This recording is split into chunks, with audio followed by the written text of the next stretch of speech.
Victor and Carlito Lopez, Manuel, Monsignor Jamie Garcia PC, Bishop Cirilo Almario, Gary, Norma Indaya, Michael Rabino, Reynaldo and Rogelio Ricafrente, Rosalie Ernesto Banting, Hinara Rodriguez, Jeronimo de los Santos, Raimundo and Paulina Aragosa, Joel Bantaran, Erwin Vismanos, Robert Milagros, Rodolfo, Arnold Santos, Vicente, Pastor Junior, Basilica and Laureano, Adoracion, Marcelo, Remedios, Celso, Eulalio, Pio Estrella, Marshall, Regino, Adela, Maria Maceda, Salvador Agacer, Romulo Alberto, Martina and Ronald Herrera, Rolando, Ignacio, Salvador Lascano, Jimmy Evangelio, Jomar Drenyola,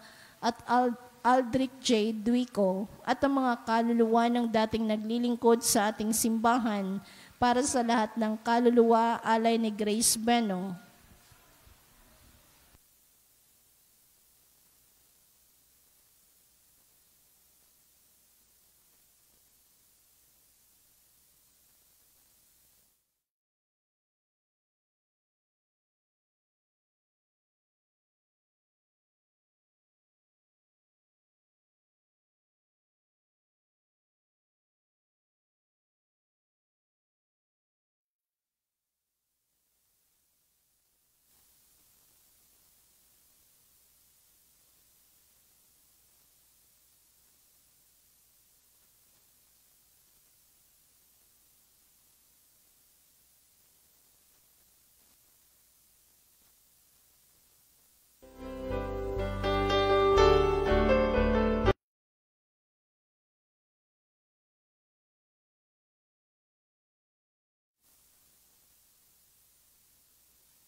Sa ngalan ng Ama, ng Anak at ng Espiritu Santo. Amen.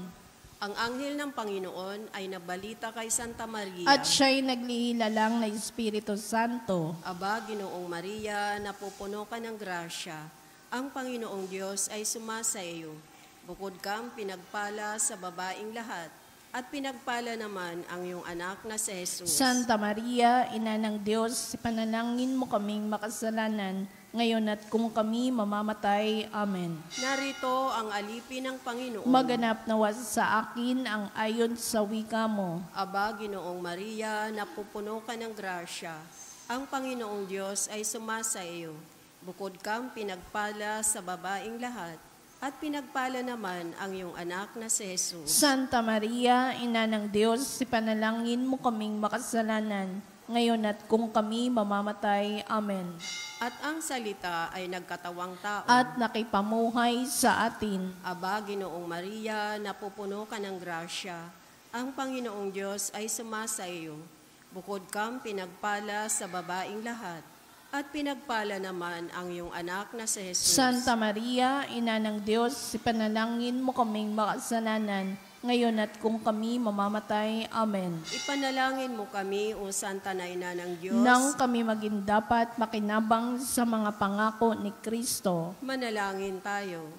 Panginoon naming Diyos, kasihan mo nawa ang aming mga kaluluwa sa iyong mahal na grasya at yayamang dahilan sa pamamalitan ng anghel ay nakilala namin ang pagkakatawang tao ni Jesucristo ang anak mo, pakundangan sa mahal na pasakit at pagkamatay niya sa krus. Papakinabangan mo kami ng kanyang pagkabuhay na mangmuli sa kadakilaan sa langit, sa pamamagitan ni Jesucristo aming Panginoon. Amen. Luwalhati sa Ama, sa Anak at sa Espiritu Santo. Kapara nung unang-una, ngayon at magpakailanman, magpas sa walang hanggan. Amen. Sa ngalan ng Ama, ng Anak at ng Espiritu Santo. Amen.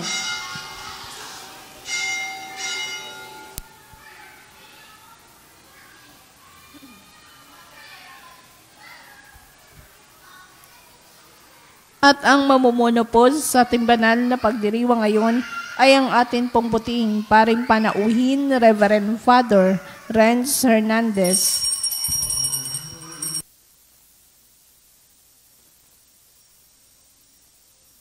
Panginoon, sa piging sariwai, pagliligtas niya sa atin, bayan nating alalahanin, panahong tayo'y inalipin, ng ngalan niya'y ating sambitin, paanong di tayo lingapin, bayan muling magtipon, awitan ng Panginoon, sa piging sariwai, magliligtas niya sa atin. Sa piging sariwai, pagliligtas niya sa atin. Sama-sama nating sariwain at ipagdiwang ang dakilang pagliligtas ng Diyos sa ngalan ng Ama at ng Anak at ng Espiritu Santo. Amen. Sumainyo ang Panginoon. At sumaiyo rin. Mga minamahal na kapatid, sa ating ebanghelyo ngayon, mapakinggan natin ang katuruan ni Jesus na huwag labanan ng kasamaan ang kasamaan. Sa mga pagkakataong tayo ay natuksong maghiganti sa mga masamang bagay na nangyari sa atin dahil ng ating kapwa, humingi tayo sa Diyos ng pagpapatawad at ng awa.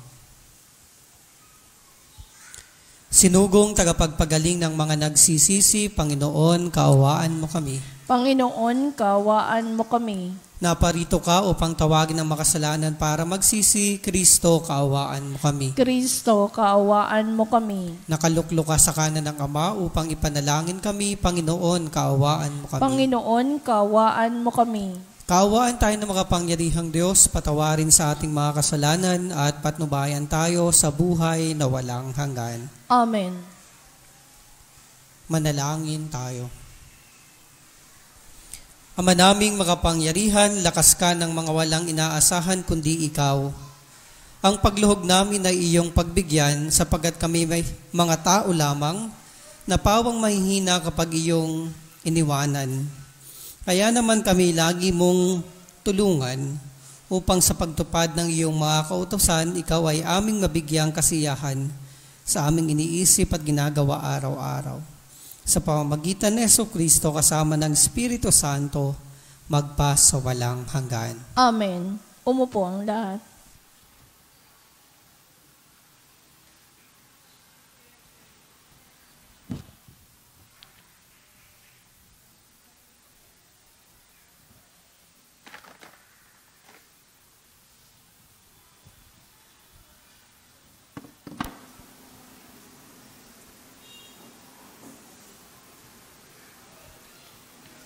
Pagbasa mula sa unang aklat ng mga hari. Noong panahong iyon, si Nabat ay may ubasan na nasa tabi ng palasyo ni Akab, hari ng Samaria.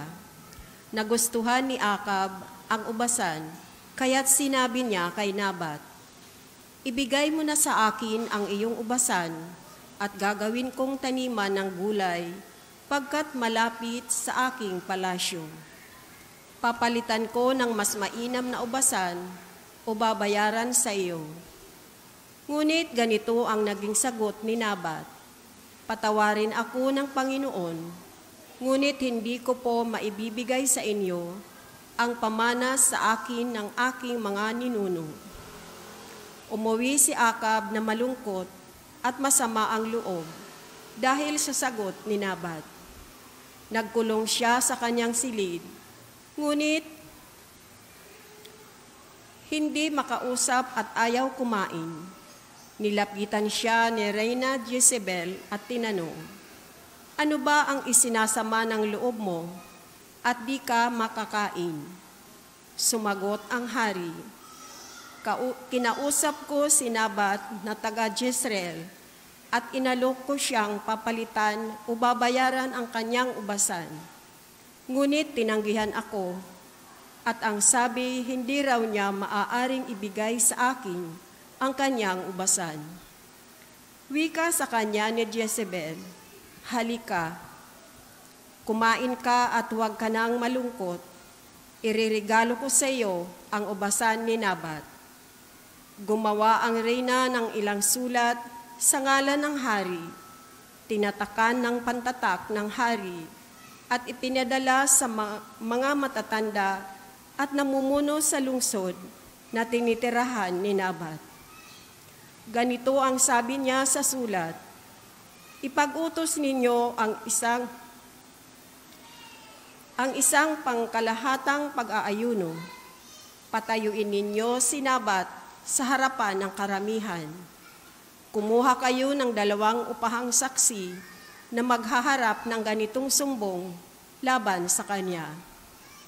Tinungayaw niya ang Diyos at ang hari. Pagkatapos, dalhin ninyo siya sa labas ng lungsod at batuhin hanggang mamatay. Tinupad ng matatanda at ng mga pinuno ng lungsod ang utos ni Jezebel. Ipinag-utos nila ang isang pangkalahatang pag-aayuno at iniharap sa madla si Nabat. Lumabas ang 2 saksi na inupahan at siya'y pinaratangan ng ganito, Tinungayaw ni Nabat ang Diyos at ang hari, kaya't si Nabat ay inilabas ng lungsod at binato hanggang mamatay. Nagpasabi agad sila Jezebel, "Patay na po si Nabat na taga Jezreel." Pagkatanggap ng ganitong balita, nagpunta si Jezebel kay Akab at sinabi rito, "Hayan, kunin mo na ang ubasang hindi mo mabili kay Nabat. Hindi na siya makatututol. Patay na siya." Nang malaman ni Akab na patay na si Nabat, pumunta siya sa ubasan upang angkinin iyon. Ang salita ng Diyos. Salamat sa Diyos. Salmong tugunan ang atin pong itutugon. Panginoon, ako'y dinggin, pagbigyan sa aking daing, tayo pong lahat. Panginooy, ako'y dinggin, pagbigyan sa aking daing. Ako'y dinggin, poon, aking Panginoon. Sana'y pakinggan mo ang aking panaghoy. Diyos ko at Hari, lingapin mo ngayon itong tumatawag at napatutulong. Tugon, Panginoon, ako'y dinggin, pagbigyan sa aking daing. ang gawang masamay di mo kalulugdan, ang gawaing hidway di mo papayagan. Ang mga palalot masasamang asal, iyong itatakwil at kasusuklaman. Dugon, Panginoon, ako'y dinggin, pagbigyan sa aking daing. parurusahan mo yaong sinungaling, pati mararahas at ang mga taksil. Tugon, Panginoon, ako'y dinggin, pagbigyan sa aking daing. Tumayo ang lahat. Hallelujah. wikain mo, buong nakikinig ako sa iyong mga salita. Hallelujah, Hallelujah, Hallelujah.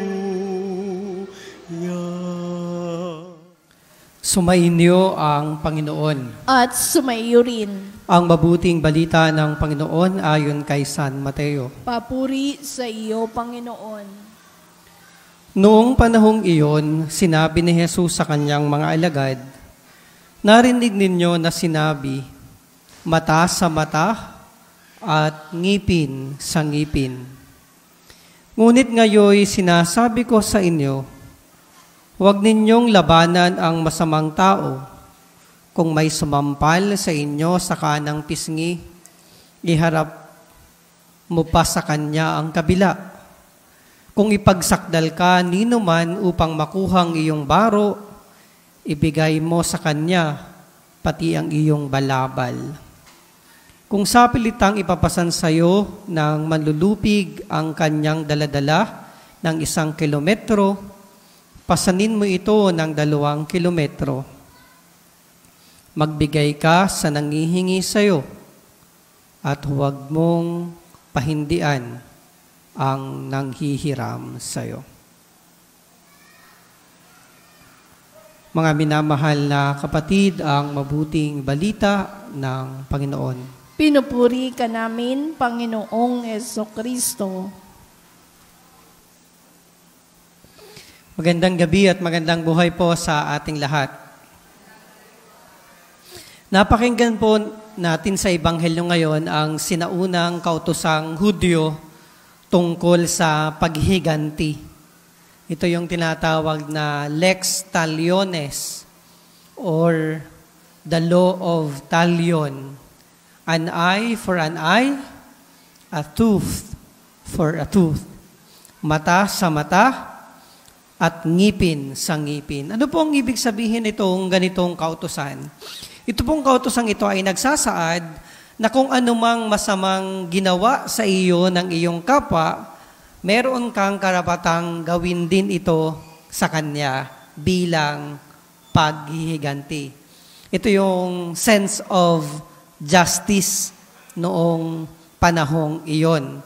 Halimbawa ay inagaw ang iyong lupain, pwede mo ring agawin ang kanyang lupain. Katulad sa unang pagbasa sa kwento ni Ahab, sa unang pagbasa. O kaya naman ay ninakawan ka, pwede mo ring pagnakawan. Pinatay ang mahal mo sa buhay, pwede mo ring patayin ang mahal mo sa buhay. Ang mahal niya sa buhay. Kaya nga, ito ay nagiging cycle, nagiging cycle ng karahasan. Subalit, nung dumating ang ating Panginoon, dahil siya ang fulfillment, ang kaganapan ng batas, at ang interpreter ng lahat ng kautusan, binigyan niya ng mas malalim na kahulugan ang kautosang ito. Dahil ang law of talion is a law of violence. At ang ibinigay na batas ng ating Panginoon o kautusan ay the law of non-violence. Ang batas ng kawalang karahasan. Sinabi niya, kapag sinampal ka sa kaliwang pisngi, iharap mo pa ang kabila. But we do not take it literally. O kapag kinuha ang iyong baro, ibigay mo pati ang iyong balabal. Ang ibig lang sabihin ng ating Panginoon dito ay hindi natin pwedeng suklian ng karahasan ang anumang karahasang ginawa sa atin ng ating kapwa. Sapagkat kailanman ang isang pagkakamali ay hindi pwedeng ituwid ng isa pang pagkakamali. May karapatang magturo si Jesus sa atin ng ganito, dahil ang krus ang pinakadakilang simbolo ng law of non-violence. Kahit ano ang ginawa sa kanya, siya ay hinagupit, nilurhan, pinagtawanan, pinagpasa ng krus, ipinako sa krus, walang pagtutol na ginawa ang ating Panginoon. Jesus did not just teach the law of nonviolence. Jesus lived the law of nonviolence. Hindi na lang itinuro, kundi isinabuhay pa niya ang kautosang ito. Dahil malinaw sa ating Panginoon na ang karahasan ay magbubunga lamang ng karahasan.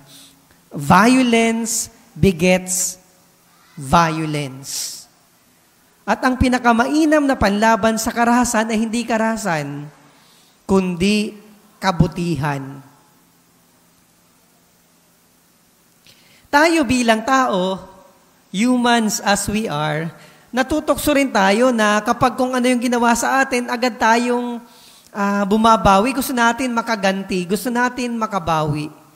Subalit kapag ganito ang ating kaisipan, patuloy lang nating pinagpapatuloy ang siglo ng karahasan. Pero kapag sinubukan nating basagin ang siglo ng karahasan, ito'y matitigil at matatapos sa paanong paraan? Sa pamamagitan ng kabutihan. Sa pamamagitan ng pagsumikap na mas patuloy na magpakabuti.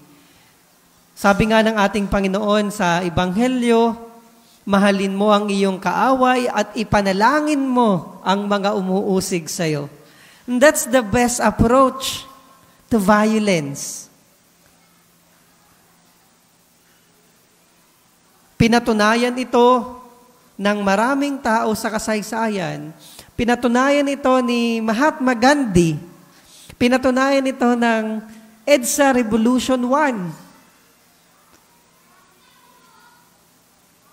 Non-violence, the law of non-violence. Kaya nga po, mga kapatid, sa tuwing tayo'y natutokso na maghiganti, lumaban sa mga nakagawa sa atin ng kasamaan, let us look at the cross. Let us look at Jesus para maging lakas at inspirasyon natin upang kahit na may mga masamang nangyayari sa ating paligid, patuloy pa rin tayong makagawa ng kabutihan. Dahil muli, hindi maiitama ang isang mali ng isa pang pagkakamali. At hindi magkakaroon ng kapayapaan kung ang itutugon natin sa karahasan ay karahasan. Amen.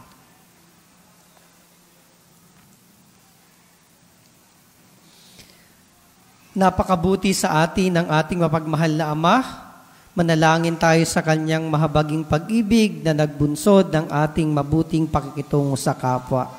Sa bawat panalangin ng atin pong itutugon, Panginoon, dinggin mo ang aming panalangin. Panginoon, dinggin mo ang aming panalangin.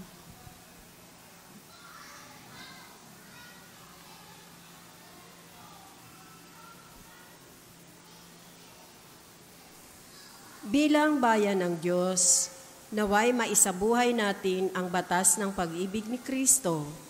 Manalangin tayo sa Panginoon. Panginoon, dinggin mo ang aming panalangin. Ang ating mga kaaway, maging yaong mga nakasakit at nakagawa sa atin ng masama sa anumang paraan, naway mapatawad natin. Manalangin tayo sa Panginoon. Panginoon, dinggin mo ang aming panalangin. At tinawang maiwasan ang pagkakahiwa-hiwalay at pagkamakasarili para maiwaksi ang kasamaan sa pamamagitan ng paggawa ng kabutihan. Manalangin tayo sa Panginoon. Panginoon, dinggin mo ang aming panalangin. Ang mga pinaging manhid na ng pagkakasala, naway hipuin ang Espiritu ng Panginoon upang magbalik loob sila at magbagong buhay. Manalangin tayo sa Panginoon. Panginoon, dinggin mo ang aming panalangin. Ang ating mga mahal na yumao, naway ligtas na maakay, pauwi sa piling ni Kristo. Manalangin tayo sa Panginoon. Panginoon, dinggin mo ang aming panalangin. Tahimik nating itaas sa Diyos ang ating personal at pampamilyang kahilingan.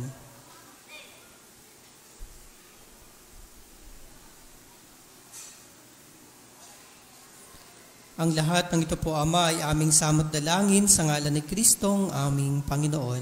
Amen. Umupo ang lahat.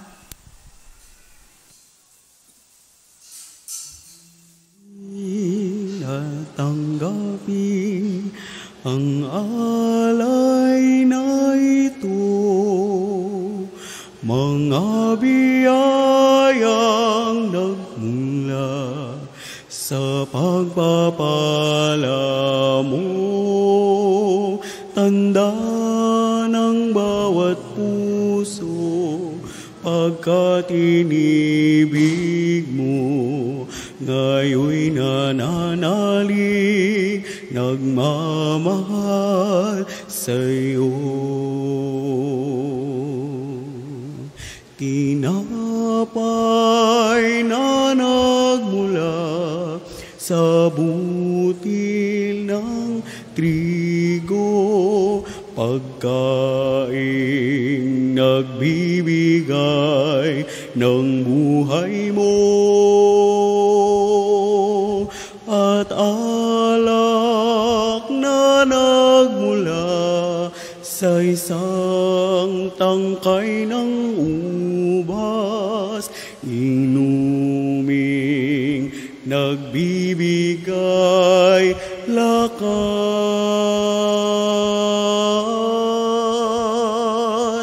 Kunin at tanggapin ang alay na ito, mga biyayang nagmula sa pagpapala mo, tanda ng bawat puso, pagkat inibig mo, ngayoy nananalig, nagmamahal sa'yo.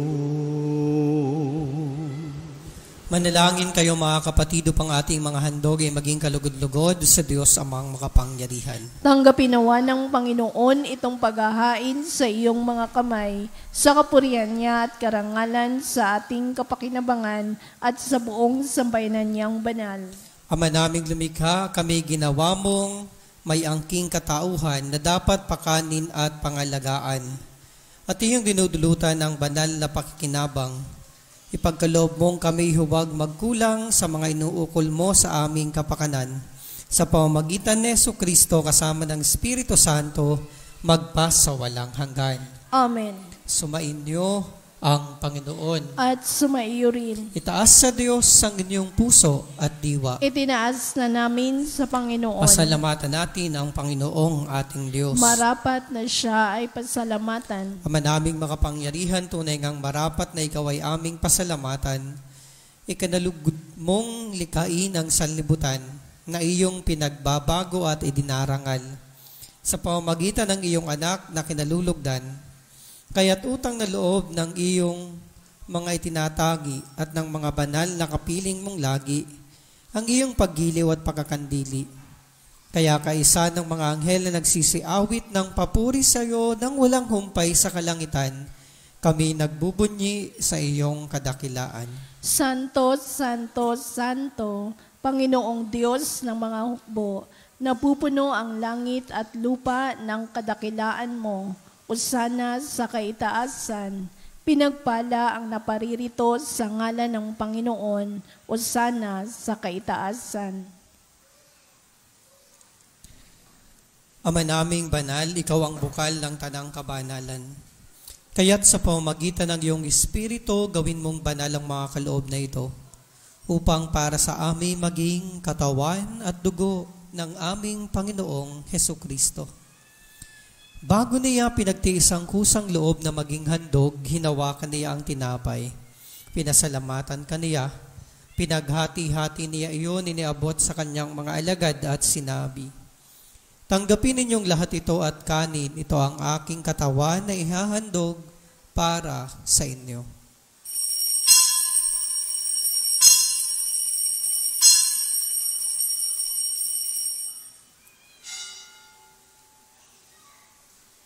Gayon din naman noong matapos ang hapunan, hinawakan niya ang kalis, muli kaniyang pinasalamatan. Iniabot niya ang kalis sa kanyang mga alagad at sinabi, "Tanggapin ninyong lahat ito at inumin, ito ang kalis ng aking dugo, ng bago at walang hanggang tipan.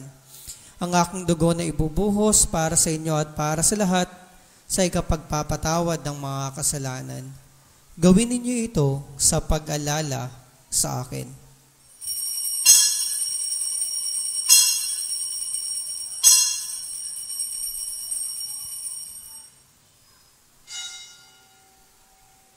Ang misteryo ng pananampalataya.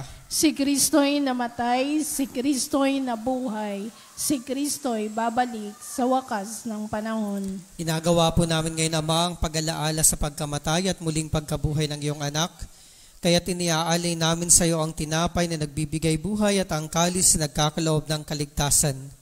Kami nagpapasalamat dahil kami yung minarapat at tumayo sa harap mo para maglingkod sa iyo. Sinasamo namin kaming magsasalo-salo sa katawan at dugo ni Kristo ay mabuklod sa pagkakaisa sa pamamagitan ng Espiritu Santo. Lingapin mo, Ama, ang iyong simbahang ilaganap sa buong daigdig. Puspusin mo kami sa pag-ibig. Kay San Francisco na aming Papa, ni Jose na aming Obispo ng Tanang Kaparian, mga relihiyoso at relihiyosa at ng hinirang mong sambayanan. Alalahanin mo rin ang mga kapatid naming nahimlay, nang may pag-asang sila muling mabubuhay, ganyan din lahat ng mga pumanaw.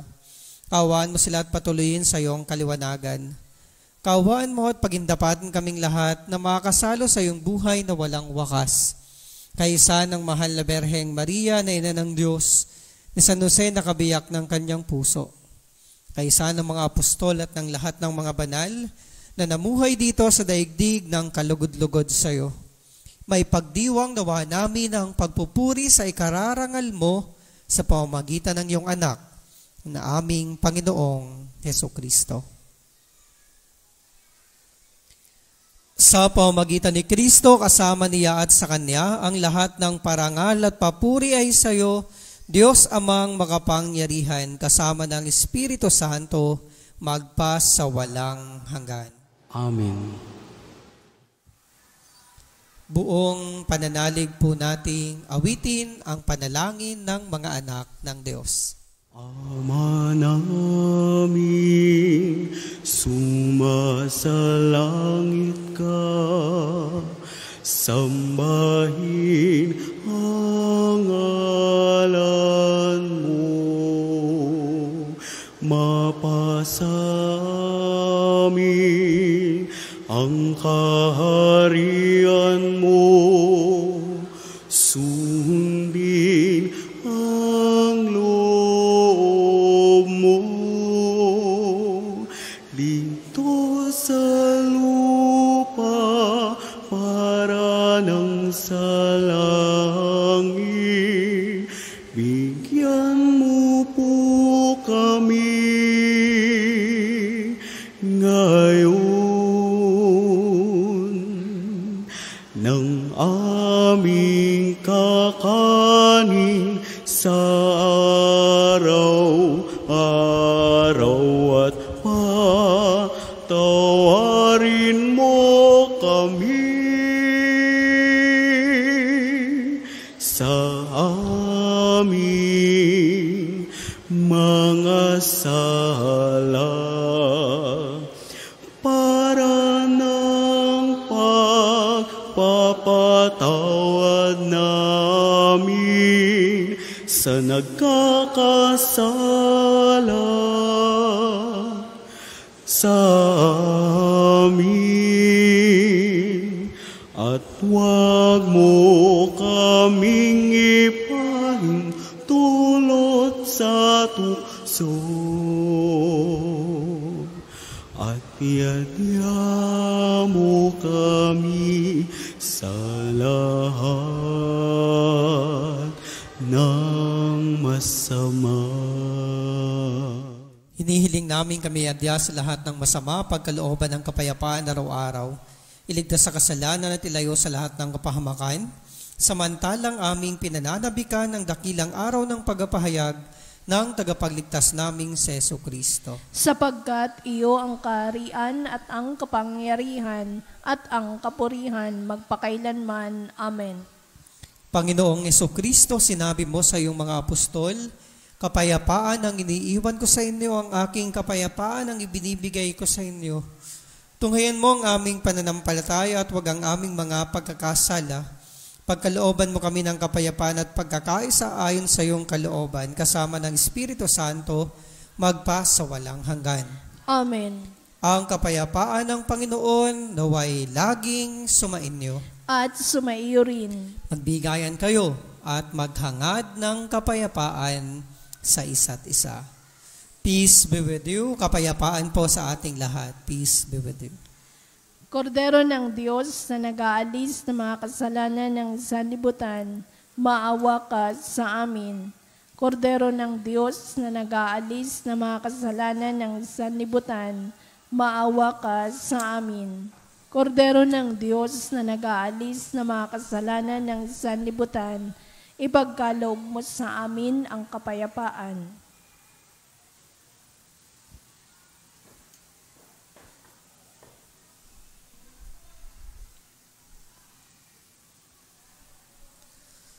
Mga kapatid, ito si Jesus, ang Kordero ng Diyos, na nag-aalis ng mga kasalanan ng sanlibutan. Mawapalad tayong inaanayahang makibahagi sa piking na banal.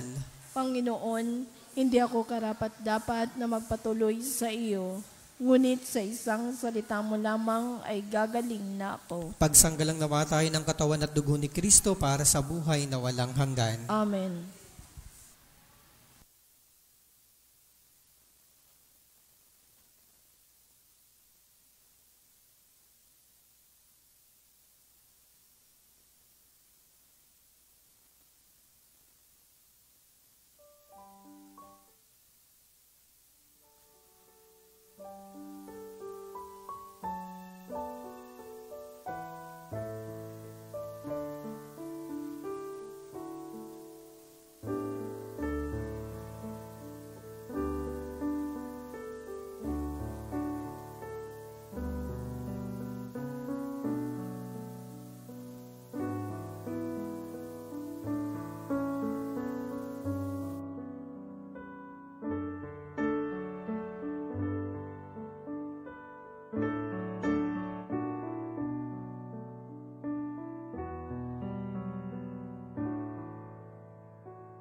Manalangin tayo.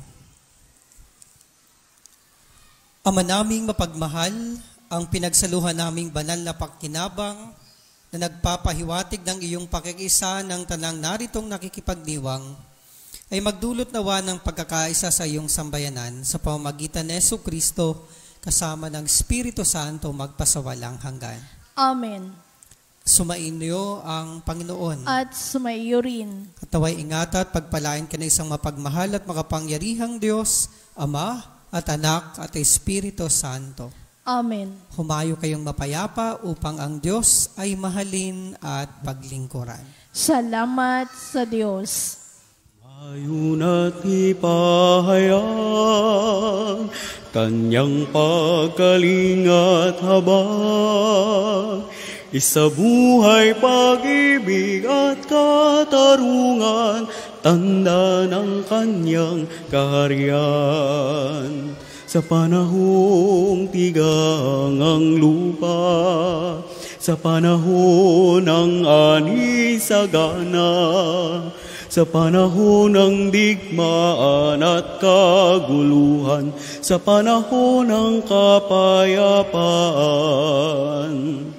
Humayo na't ipahayag,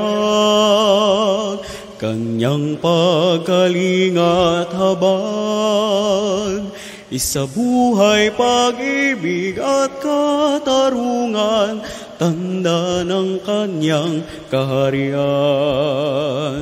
Isabuhay pag-ibig at katarungan, tanda ng Kanyang kaharian.